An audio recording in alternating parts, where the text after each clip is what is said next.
Baik, kita lanjutkan kuliahnya ya. Tadi saya ini kan bahwa bisa jadi mungkin jangankan mbak-mbaknya yang bosen, saya yang ngajar juga kadang-kadang bosen ini. Ini apa ini kuliah apa katanya.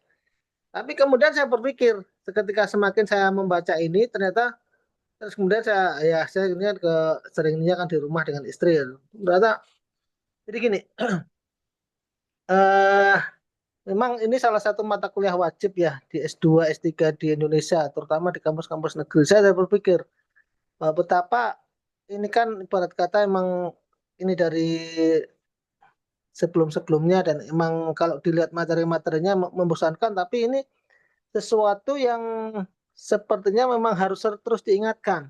Ya, dalam artian gini, saya jadi berpikir betapa orang-orang dahulu ya, ya kalau konteks filsafat ilmu ininya Plato, Socrates, Aristoteles ya, wah luar biasa. Tapi kemudian kalau kita flashback ke Indonesia, ya mungkin ya coba kita sambungkan nih filsafat ilmu selalu ada refleksinya gimana, ininya gimana. Saya juga ikut berpikir betapa saya baru kemarin ngobrol dengan salah satu mantan rektor Unsud ya. Nah, saya juga senang sowan silaturahmi. Ternyata kan gini, eh, negara kita ini kan salah satu ini adalah Undang-Undang Dasar Negara Republik Indonesia tahun 1945. Itu sejarah yang luar biasa. Nah, ketika tahun begitu masuk reformasi, UUD 1945 direformasi. Jadilah sekarang negara kita yang begini. Kemudian saya berpikir, betapa dulu orang-orang pahlawan-pahlawan kita membuat UUD, menyiapkan kemerdekaan. Itu tidak semata-mata hanya pinter dari sisi intelijensi ya. Tapi juga ada sisi pinter yang mungkin di luar intelijensi. Mereka bijak ya. Kalau bahasanya mungkin sakti. Dan itu ternyata luar biasa. Ya.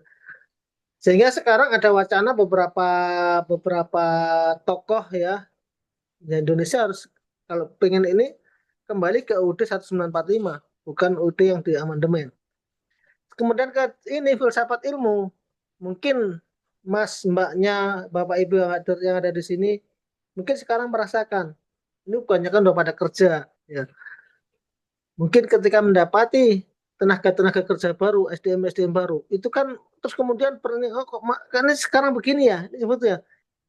Terus kemudian saya berpikir, jangan-jangan karena emang semakin ke sini orang semakin pragmatis. Ya. Kayak ini kalau dipikir-pikir sahabat kamu ngapain ini materi yang membosankan ya. Ya,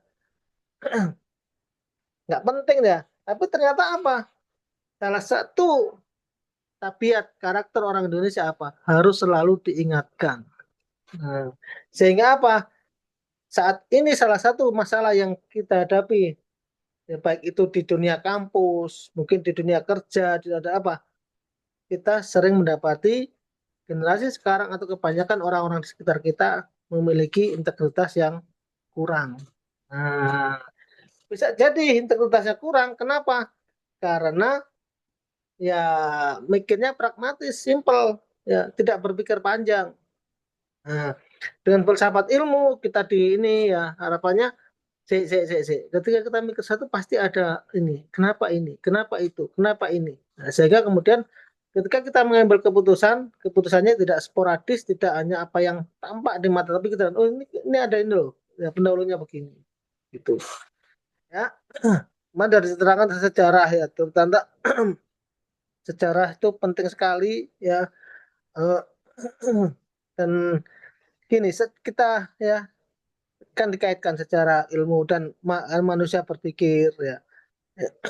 Sekarang bicara ilmu ya. Nah, ilmu pengetahuan sini katakan. Sekarang kita pekan ke-6 tentang dasar-dasar ilmu. Ya. Adalah hasil aktivitas berpikir manusia untuk memahami realitas. Nah, ya. Generasi sekarang mungkin mereka mikirnya simple, pragmatis, ya, tidak mau tahu, ya. Apa yang kelihatan pakai, apa yang nggak kelihatan nggak mau pakai. Ya, kita nggak menyalahkannya, makanya kita sebagai ini, sebagai sama manusia, kita saling mengingatkan bahwa ternyata ya seyogyanya manusia senantiasa berpikir. Ya. Dikatakan di sini, aktivitas berpikir manusia. Jadi kalau eh jadi gini ya. Ya ini terkait ini. Ada quote menarik nih. Ya sekaligus juga mungkin Bapak Ibu nggak ini. Ini kan setiap tahun ada penghargaan Nobel ya. Nah, nah salah satu yang mendapatkan Nobel. Jadi ada Nobel itu kan ada Nobel kimia, fisika, medis atau medis ya. Dan ada Nobel perdamaian. Nah, yang dapat Nobel Nobel kimia salah biasanya tiga. Kimia tiga, fisika tiga, medis tiga, perdamaian saya nggak terlalu ngikutin. Ya, karena sering kontroversi. Ya.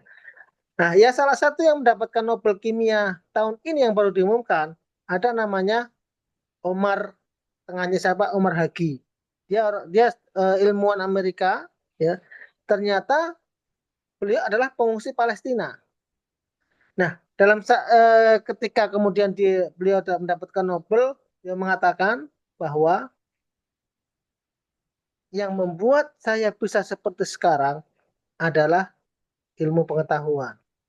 Nah, jadi kalau dalam agama kita juga diinikan bahwa derajat orang yang berilmu, orang berpikir itu jauh lebih tinggi dibandingkan dengan derajat orang yang tidak ini. Saya kemarin ya, pekan lalu saya juga ini ketemu dengan mantan rektor itu bahwa terkait betapa pentingnya ilmu pengetahuan, peningkatan sumber daya manusia kan untuk membangun sumber daya manusia kan ya ilmu ya saintifik ya dan dibuktikan bahwa beliau mengatakan bahwa bangunan gedung kampus itu boleh nggak ada, mahasiswa boleh hilang, tetapi selama yang namanya perguruan tinggi, universitas masih ada dosen, kampus universitas itu tidak akan bubar. Karena dosen dengan independensi keilmuannya, dengan pengembangan filosofi keilmuannya, dia seharusnya bisa meng-create lagi mahasiswa, menghasilkan lulusan-lulusan yang terus akan menebarkan keilmuannya. Ya, jadi itu pentingnya kenapa ini kan kita harus ingat ilmu, harus senantiasa berpikir ya. Ya, dan itu juga akan membedakan manusia dengan makhluk hidup yang lainnya. Jadi masyarakat ilmu, dasar ilmu ada ontologi, epistemologi, dan aksiologi. Ontologi itu apa? Ya. Membahas hakikat realitas atau objek yang dikaji oleh ilmu. Jadi kalau ontologi hakikat keberadaan, apa yang dikaji? Ya. Apa yang dianggap ada dalam ilmu farmasi ya, ada dalam farmasi. Jadi sesuatu yang mungkin aliran apa ya, eh,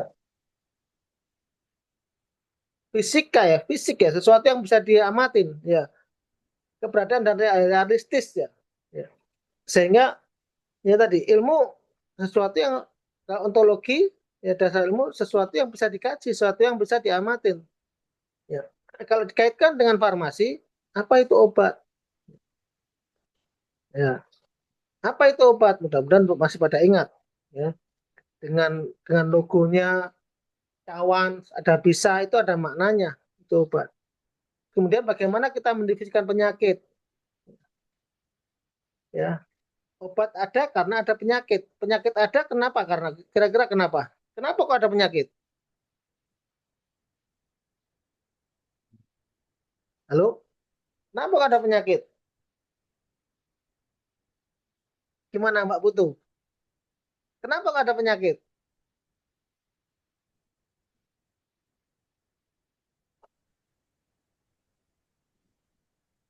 Eh, Kenapa kok ada oh, penyakit? Hah? karena Gimana? beberapa penyakit itu pasti ada obatnya, Pak. Ya. Kenapa kok ada penyakit?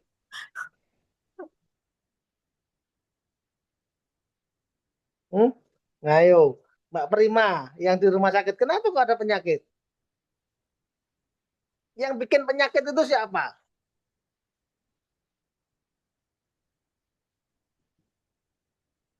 Hah? Manusia itu Ayo. sendiri, Pak. Nah, ini makanya ya udah S2 ya makanya berpikir ya manusia itu sendiri ya. Kan kalau kita lihat betapa ya Tuhan menciptakan manusia dengan keseimbangan imunologi yang luar biasa yang membuat ketidakseimbangan dalam tubuh kita itulah kemudian jadilah penyakit. Siapa? Kita sendiri. Ya, apa? Misalkan ketika kita kemudian senang makan pedas-pedasan, jadinya sering mah, sakit perut, ya, karena tidak balancing dalam tubuh kita. Dan karena ada penyakit buatan manusia itu sendiri, ya, sehingga kemudian manusia berpikir ya, gimana ya supaya penyakitnya sembuh. Makanya ada obat. Ya. Kemudian apakah molekul, sel, dan gejala adalah entitas ontologis? Ya, kelihatan nggak molekul? Kelihatan. Ya, bagaimana kita membuktikan molekul? Ya dengan pendekatan ilmu ini, sehingga ada kemarin terkait ada ilmu kimia, fisika, biologi. Ya. Sel ada nggak sel? Oh, terbukti. Nah, kemudian di sini dikatakan contohnya obat herbal versus obat sintetis. Apa perbedaan ontologisnya? Obat herbal berasal dari herbal, tanaman. Sintetis berarti dia ini sendiri. Ada kemudian kategori semi sintetis. Jadi itu terkait dengan ontologi ilmu, ilmu keberadaan, ilmu realitas ada apa tidaknya. Nah, ciri ontologi ilmu, dasar ilmu yang pertama ontologi, dia bersifat empiris, dapat diamati dan diuji. Ya. Kemudian ciri yang berikutnya, mengakui realitas objektif di luar pikiran manusia. Selanjutnya menggunakan batasan tertentu agar fokus kajian jelas. Ya. Keberadaannya. Ya. Kemudian contohnya, studi obat antihipertensi meneliti efek zat aktif pada tekanan darah. Nah, ini nggak tahu nih yang riset-riset yang S2-nya ini apakah juga tren seperti S1. S1 kan banyak sekarang ya riset ekstrak apa aktivitasnya untuk penurun tekanan darah, ekstrak apa untuk penurun gula dan macam-macamnya. Dan itu kalau kemarin kita kaitkan dengan apa filsafat ilmiah sebelumnya itu masih tahapan yang metopen ini masih tahapan yang awal sekali, belum sampai ke arah hilirisasi terkait dengan pengembangan pengembangan atau penemuan obat. Ya. Itu ontologi ya. Kemudian ada epistemologi. Kalau tadi ontologi keberadaan ada apa tidak dan realistis, berikutnya ada epistemologi, ilmu atau hakikat pengetahuan. Nah, di sini kalau tadi oh ada. Nah, sekarang ini adalah gimana sih kok itu bisa ada? Ya. Tadi sempat saya nanyakan penyakit ada. Bagaimana penyakit itu bisa ada? Tadi kata Mbak Prima karena ini manusia. Ya. Kemudian bagaimana? Nah, ini agak pengetahuan. Ya. Misalkan tadi, oh ada penyakit. Ya. Tadi saya cerita karena imbalancing, tubuh tidak mengalami ketidakseimbangan. Sore makan pedas-pedasan. Kemudian seorang itu akan mudah menderita penyakit MA. Ya, kenapa? Ya bisa dijelaskan di sini agar pengetahuan. MA itu terjadi kenapa? Apa hubungannya antara banyak makan pedas dengan penyakit MA? Nah, diverifikasi metodenya. Sehingga kalau kemudian eh, nyambung di saya lupa di metopen atau apa ya eh, di riset ya, sehingga kemudian ketika kita saat ini keilmuan arahnya adalah molekuler dicari pada jalur mana ya bagaimana sih makanan pedas-pedas ini bisa menstimulasi terjadinya produksi asam lambung berlebih yang kemudian menginduksi terjadinya penyakit MADI. Jadilah suatu riset paper kemarin hasilnya publikasi ilmiah. Sehingga pertanyaan utamanya bagaimana ilmu itu diperoleh, bagaimana itu didapatkan dalam konteks ilmiah melalui pengamatan, eksperimen dan penalaran logis. Sehingga pertanyaannya bagaimana kita mengetahui sesuatu dalam informasi. Nah, epistemologi karena terkait dengan metode asal, dia membahas tentang sumber, batas, dan validitas pengetahuan. Nah, dalam farmasi ada metode ilmiah, observasi, eksperimen, uji klinis, ya, uji praklinis, ya, metode ilmiahnya. Ya, bagaimana dia dikatakan ilmiah secara sistematis, bisa diverifikasi apa tidak. Kemudian bagaimana mengecek validitas datanya? Ya dengan analisis statistik, replikasi. ya, berulang hasilnya bagaimana, konsisten apa tidak, reproducible apa tidak, reliable apa tidak. Terus ada proses peer review. Ya, peer review apa? Jadi assess oleh sejawat. Ketika kemudian kita memiliki ekstrak atau obat tertentu yang kemudian dia terbukti apa secara empiris menyembuhkan penyakit tertentu, ini kan harus direview, dicek, ya, datanya yang dihasilkan seperti apa. Dan ini dalam konteks keilmuan harusnya proses peer review itu konstruktif ya, tidak menjatuhkan. Nah, sehingga didapatkan data yang valid. Kemudian ada peran intuisi, ada pengalaman klinis dan tradisi lokal. Ini kemudian membingkai, mengkonstruksi ya menjadi ilmu tadi ya, pengetahuan. Contoh pengetahuan empiris versus pengetahuan teoritis dalam pengembangan obat. Pengetahuan empiris ya banyak di masyarakat kita. Waktu itu saya cerita bahkan sampai sekarang ya, saya nggak tahu istri saya itu dapat resep dari mana sebenarnya. Anak saya kalau yang sekarang udah gede sih, itu anak bayi ya mungkin bisa dipraktekkan ya. Itu istri kebetulan ketika anak-anak kami masih bayi itu istri saya kalau anak kami lagi demam tinggi ya, sebelum diberi paracetamol selesai tuh. Jadi bikin racikan bawang merah dicampur dengan minyak telon, terus dicampur terus diblonyohkan, dibalurkan, dilulurkan ke tubuh anak saya. Sembuh tuh demamnya turun. Ini empiris. Pengetahuan teoritisnya, ya kalau teoritis ya diberi obat yang memang dia secara teoritis terjadi ikatan reseptor, terjadi antara obat kita dengan reseptor yang ada di dalam tubuh. Ya, tuh. Kemudian proses epistemologi ilmu ya, jadi ada observasi, pengumpulan data empiris, hipotesis, dugaan sementara, eksperimen menguji kebenaran, kemudian setelah didapatkan hasilnya, didapatkan memperoleh data, dianalisis datanya, diolah. Setelah diolah, jadikan observasi pengamatan.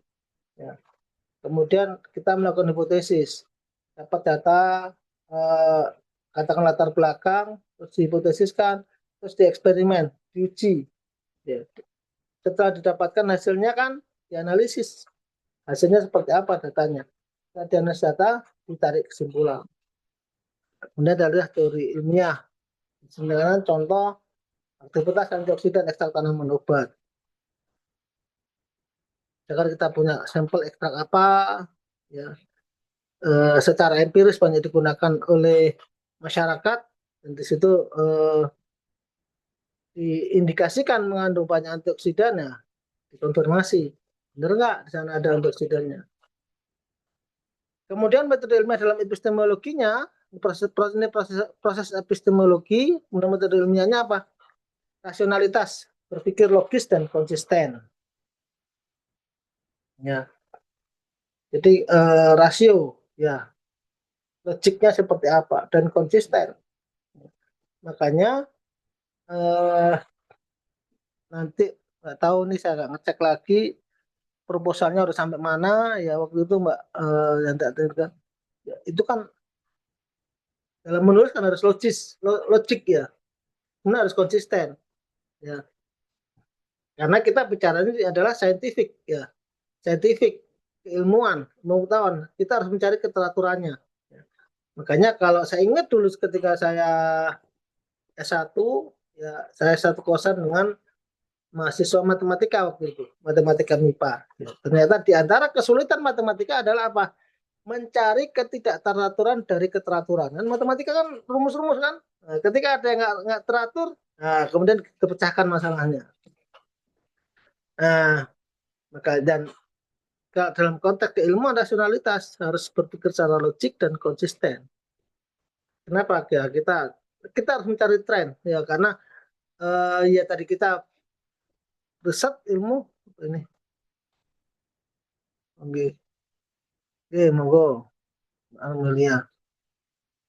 Ya harus ini trennya karena kalau nggak ini tren nanti ini ya kita bicarakan polanya seperti apa. Makanya eh ya karena kita orang eksak ya, saya juga orang eksak ya.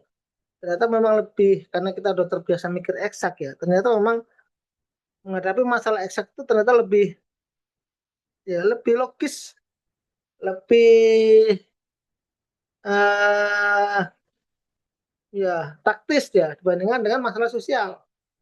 Sulit sekali masalah sosial ya. Kenapa? Ketika kita diminta untuk mencari konsistensi, mencari ini itu tidak semudah eksak ya.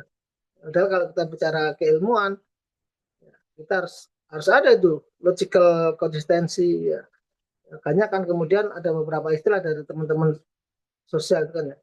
Konsisten pada masalah konsisten dengan inkonsistensinya. Rian,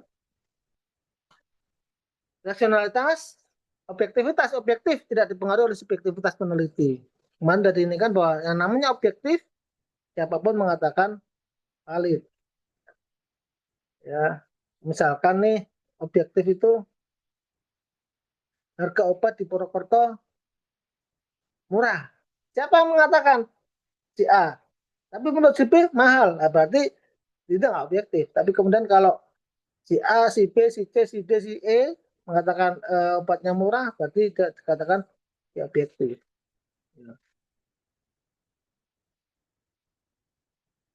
Iya. Ya. Jadi objektivitas peneliti sistematis tadi perurutan dan terencana. Verifikasi dapat diuji ulang atau validasi tadi. Kemudian aksiologi tadi ada ontologi, epistemologi, kemudian ada aksiologi. Aksiologi itu kalau tadi ontologi terkait dengan keberadaan, kalau aksiologi epistemologi terkait dengan pengetahuan, bagaimana kita mendapatkan ilmu itu, ya. Aksiologi terkait dengan nilai dan tujuan penggunaan ilmu. Ini ada dasar-dasar ilmu ya, ilmu ontologi yang terlihat. Misalkan tadi, oh dia punya obatnya ini. Terus kemudian epistemologi bagaimana atau terkait dengan pengetahuan, bagaimana si obat ini didapatkan, bagaimana membuat obat ini kan. Aksiologi terkait dengan nilai dan tujuan penggunaan ilmu. Untuk apa ilmu digunakan? Nah, tadi misalkan obat, ya, kita dapat untuk menyembuhkan penyakit, ya itu penyakit. Terkait dengan namanya ditekan untuk pesawat ilmu juga ya. Mbak-mbak masnya di sini udah lulus farmasi, mudah-mudahan sepertinya katakanlah semuanya apoteker ya, kalau nggak salah, mudah-mudahan nggak salah. Kita udah disumpah, kita udah tahu bagaimana obat dibuat, segala macam bla bla bla bla bla bla bla bla. Termasuk kan juga kita bahwa harus tepat obat, harus tepat dosis, harus tepat tujuan. Nah, faktanya ada apoteker yang menyalahgunakan. Kenapa? Nah, ini pentingnya diingatkan apa? Untuk apa obat itu digunakan? Untuk apa ilmu digunakan? Kalau semua apoteker itu ini ya tentunya tidak akan ada peredaran obat yang terlarang. Tidak akan ada peredaran obat yang tidak sesuai dengan etika. Tidak akan ada penggunaan obat yang ya, tidak sesuai dengan aturan. Kenapa? Karena dia lupa. Ya, untuk apa obat itu digunakan? Untuk apa ilmu digunakan? Oke, kita misalkan dari sisi farmasi, ilmu farmasi, dari ontologi, ya keberadaan. Oh iya, kita butuh ilmu farmasi. Ilmu farmasi itu ada. Dari sisi epistemologi, ilmu farmasi luas sekali. Bagaimana kita bisa meyakinkan, mengetahui bagaimana sehingga kita ilmu farmasi itu benar-benar ada dan memang dibutuhkan di masyarakat. Aksiologi ilmu. Nah, oke ada, oke ini. Tapi kemudian buat apa mau dibutuhkan? Tentunya ya, ya di sini nilai moral ilmu harus digunakan secara etis. Makanya apa?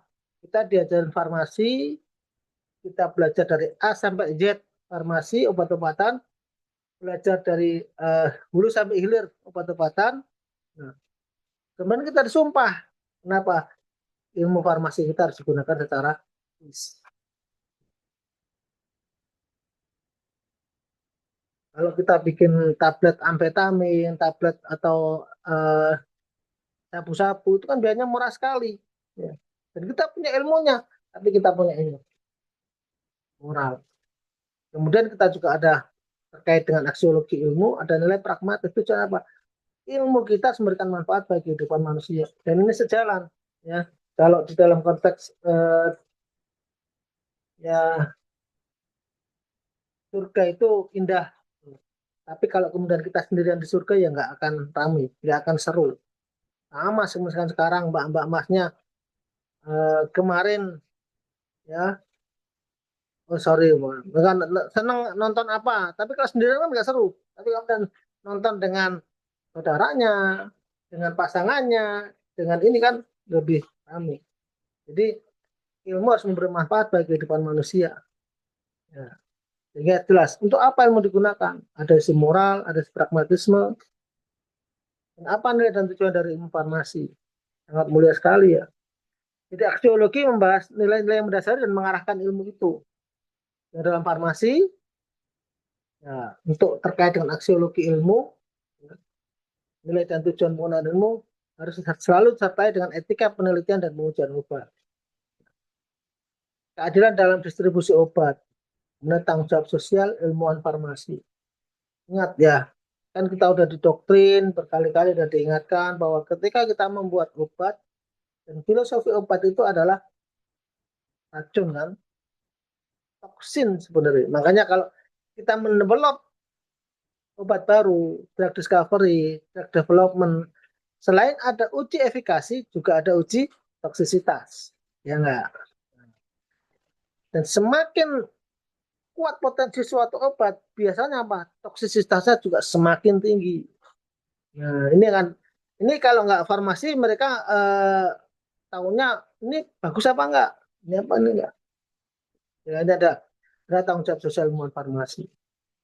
Nah, contoh aksiologi ilmu, ya, dilema dilema etis atau tantangan etis dalam uji coba obat pada populasi yang rentan.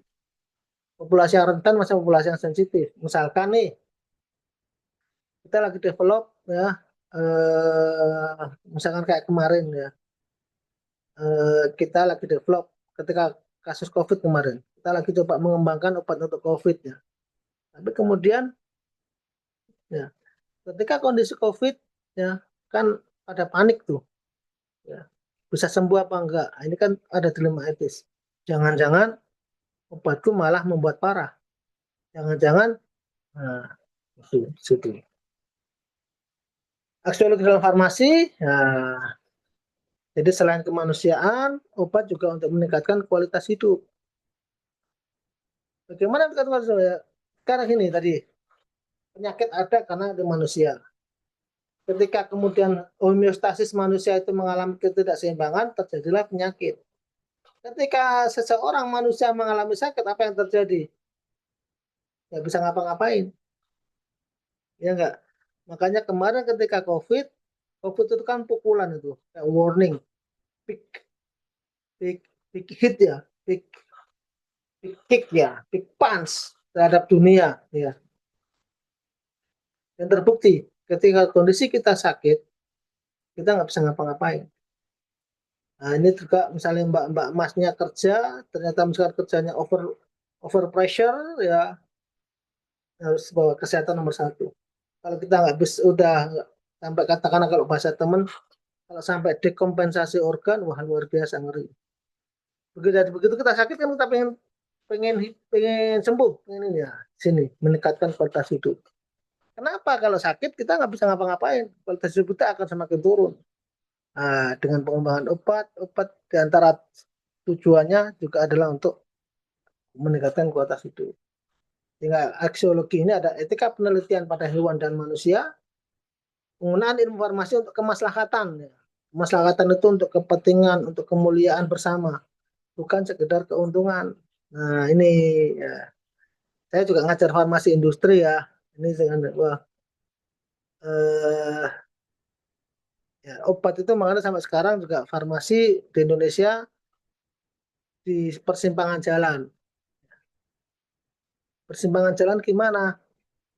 Satu sisi tujuannya adalah untuk kemanusiaan, ya kan, untuk menyembuhkan, meningkatkan derajat hidup manusia, menyembuhkan orang-orang yang sakit. Tapi di sisi lain, ya kita butuh finansial, butuh keuangan. Ya. Sehingga ya kalau di kita, makanya di Indonesia farmasi ditarik sana sini, ditarik Kemenkes, ditarik Kemendak, ditarik Kemenperin, ditarik Badan Lingkungan, ya karena ya kita saling terintegrasi. Tapi kalau di luar, ya, ya farmasi sudah cukup eksis. Apa? Ya berdiri sendiri.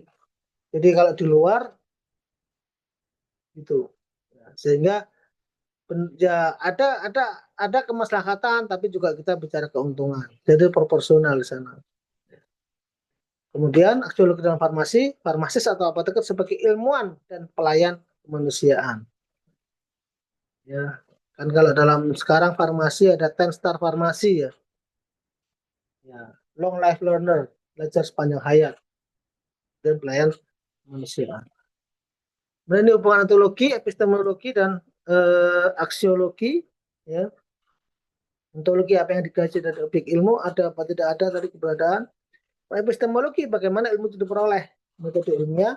Aksiologi untuk apa ilmu digunakan, nilai dan manfaatnya seperti apa. Sehingga ketiganya membentuk kesatuan utuh dalam ilmu pengetahuan. Ya, ini dasar ilmu ada 3 dari ontologi, apa yang dikaji, objek ilmunya, epistemologi, metodenya, aksiologi, nilai manfaatnya seperti apa. Ontologi apa? Kita mengkaji apa? Ya. Farmasi apa yang dikaji? Epistemologi bagaimana metodenya? Aksiologi manfaatnya seperti apa? Itu dasar ilmu. Jadi yang namanya ilmu namanya dasar, jadi mempunyai 3 komponen itu. Kalau tidak ada satu dari 3 itu, ya tidak bisa dikatakan ilmu, not science. Jadi kalau kita mencari ilmu harus ada 3 aspek ini. Ketiganya bentuk kesatuan utuh dalam ilmu pengetahuan. Dimensi ontologi, pertanyaan apa yang ada? Relevansi farmasi, definisi obat, dari penyakit tubuh. Epistemologi, bagaimana kita tahu? Dijawab dengan metodologi penelitian. Validasinya seperti apa? Aksiologinya, untuk apa ilmu itu? Relevansi farmasinya ada etika, nilai sosial, dan tujuan profesi.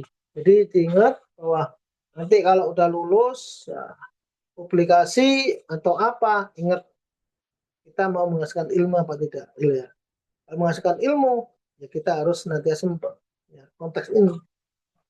Sekali lagi saat ini kita banyak kemarin saya ini dengan salah satu dosen, dan kemudian dosen itu sedang di industri, ya. Keluhan industri farmasi saat ini adalah generasi yang new employee now, jadi pekerja-pekerja baru, itu integritasnya kurang. Sangat mudah dipahami karena sekarang adalah banyak generasi-generasi pragmatis. Ya.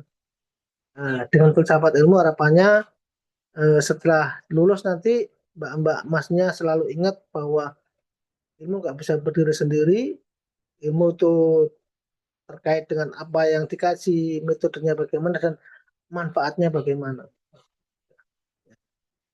Implikasi bagi informasi harus memiliki dasar ontologis yang jelas apa yang dipelajari, menggunakan metode epistemologi yang sahih dan objektif, valid. Sahih itu valid, ya.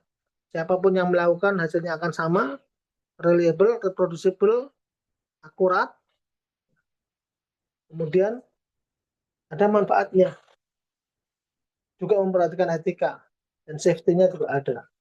Ya. Nah, kemudian refleksi filosofisnya, ya, kata Albert Einstein, ilmu tanpa nilai akan buta, dan nilai tanpa ilmu akan lumpuh. Ilmu tanpa value maksudnya akan buta, dan value tanpa ilmu akan lumpuh. Ya, jadi gimana? Ya harus jalan dua-duanya. Kalau buta kita nggak bisa ngelihat, kalau lumpuh kita nggak bisa melakukan sesuatu. Sehingga kita harus menggunakan ilmu, dan ilmu tidak bisa ini tanpa value. Bagaimana farmasi dapat menjaga keseimbangan pengetahuan dan value? Nah, ini makanya perlunya diingatkan dengan mata kuliah filsafat ilmu. Kita tahu nih obat begini-begini, tapi value-nya gimana? Kita tahu nih obat ini misalkan harganya kita harga belinya 1000 perak. Wah, tapi lagi ini obat lagi dibutuhkan, dijual 10.000 perak. Kira-kira gimana? Makanya kemarin saya nggak tahu ini kalau Mbak, Mas, Bapak, Ibu di sini sempat sempat eh, pada fase COVID-19 apa tidak? Itu kan Bapak Ibu kalau mengamati pada fase COVID-19, saya merasakan sekali ketika varietas Delta ya, kan mengerikan itu bagi saya. Hampir setiap hari di sekitar rumah saya hampir selalu ada korban yang meninggal. Namun demikian, ya, jadi Delta peak-nya itu Delta sekitar saya ingat Juli 2021, penjualan apotek yang paling peak juga, klimaks, puncak, itu juga pada bulan Juli 2021. Jadi ketika Delta puncak, omset apotek juga puncak. Nah, sebagai farmasis yang tahu bahwa misalkan ya mungkin seperti sekarang harga masker masker biasa itu harga berapa? Mungkin 2.000 perak ya katakanlah. Tapi ketika COVID ada yang dijual satunya 50.000. Nah ini karena ini farmasi gimana nih value-nya? Ya alhamdulillah sih sejauh ini kemarin apotek saya dan istri saya tidak seperti itu deh. Ya, karena itu pertolakan kan. Lagian kita ya meskipun kita tahu pembelinya kaya raya tapi kan ya ini tadi value ya nilai ya hati nurani perlu diinikan ya. Kemudian refleksi filosofis yang berikutnya, apakah ilmu farmasi netral secara nilai? Should be netral. Meskipun di awal sekali kuliah saya menyampaikan sulit sekali pada titik ordinat 0,00000 karena selalu ada kecenderungan-kecenderungan. Tapi kan sebisa mungkin kita harus netral. Kemudian bagaimana peran budaya dan lokalitas dalam bentuk pengetahuan farmasi? Makanya di farmasi ada namanya etnomedicine, etnobotani, etnofarmakologi. Kenapa? Terkait dengan etnis budaya. Sorry, etnis ya, etnis itu ya suku, ras, ya, budaya, dan itu pengaruh. Dan ini dimanfaatkan oleh beberapa pabrik kan. Jadi misalkan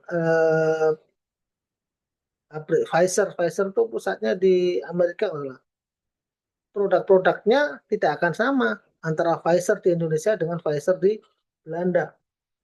Boehringer di Jerman, Merck di Jerman, produknya tidak akan sama. Kenapa? Pengaruh budaya dan lokal membentuk pengetahuan farmasi. Kemudian pertanyaan refleksi berikutnya, ya sejauh mana etika harus membatasi eksplorasi ilmiah? Sejauh mana? Nah, sebenarnya kalau saya etika itu terkait dengan hati nurani ya. Jadi kalau kita hati nurani kita berontak berarti something. Karena hati nurani nggak bisa dibohongin. Tapi kalau hati nurani kita nyaman, insya Allah aman. Ya. Jadi makanya kalau kata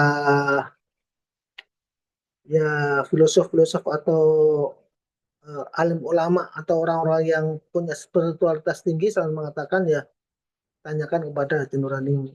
Ketika kita pada suatu masalah yang kita galau karena hati nurani nggak bisa dibohongin dan itu etika sangat erat dekat dengan hati nurani. Ya. Jadi kalau pertanyaan refleksi ini sejauh mana etika harus membatasi eksplorasi ilmiah? Kalau menurut saya refleksi jawaban saya adalah sejauh apakah eksplorasi ilmiah itu sesuai hati nurani apa tidak. Etika mengikuti hati nurani. Ilmu bukan hanya soal tahu, tapi juga soal makna dan tujuan. Tadi aksiologi, ya, nggak semata-mata, ya. Makanya tadi ya di awal dan saya ini kerasa kok ya. Eh, ya sekarang banyak orang pinter ya, tapi kemudian kan ya gitu. Secara akademik, secara intelijennya pinter, tapi secara eh, perilaku, secara keteladanan, nah, tidak menggambarkan intelektualitasnya. Sehingga ya perlu filsafat ilmu, perlu kita saja merefleksikan diri kita. Dengan memahami dasar-dasar ilmu, ya mahasiswa farmasi dapat menjadi ilmuwan yang tidak hanya cerdas tetapi juga bijak dan bertanggung jawab. Ingat, Bapak Ibu, kerja dengan obat, obat itu punya efek terhadap kesehatan manusia. Jadi ya kalau dalam tagline-nya apoteker kan bijak menggunakan obat. Kita di sini farmasi tidak hanya bijak menggunakan obat, tapi juga bijak belajar farmasi, bijak jualan farmasi, bijak belajar farmasi. Semua terkait dengan ini kita harus senantiasa bijak dan bertanggung jawab. Sampai summary ya, bahwa ontologi adalah hakikat objek ilmu. Ada nih keberadaannya. Oke, kita sepakat ini ada. Tapi kemudian diinikan oleh epistemologi. Bagaimana kita mendapatkannya itu? Metodenya seperti apa? Validitasnya bagaimana? Verifikasinya. Kemudian harus aksiologi, tujuan dan nilai penggunaan ilmu. Tujuannya untuk apa? Kita manfaatnya. Sehingga ketiganya ini saling terkait, membentuk kerangka utuh ilmu pengetahuan. Ontologi, epistemologi, dan aksiologi. Jadi dan sekali lagi jadi kita sebagai farmasis, sebagai apoteker, kita seharusnya selalu mengatakan, saya yakin sih, saya juga nggak hafal kok dengan sumpah apoteker ini ya. Ya. Tapi kalau kemudian kita selalu menghadirkan, kan ini filsafat kan tadi sifat-sifat yang reflektif, merenung, berpikir ya. Kalau kita senantiasa mengedepankan rasio, mengedepankan etika, ya kita akan selalu ingat ya, bahwa apa, farmasi itu ya tidak semata-mata benar atau salah, tidak semata-mata eh, matematis, tidak semata-mata eksak, tapi farmasi juga ada kebutuhan manusia yang lain, ada sensitivitas sosial, ada sensitivitas krisis, ada kemudian karena apa tadi ontologi, kita harus tahu ilmunya itu bagaimana, fix realitasnya seperti apa, epistemologi bagaimana sehingga kita bisa mendapatkan itu, metode seperti apa, dan berikutnya manfaatnya apa. Baik, itu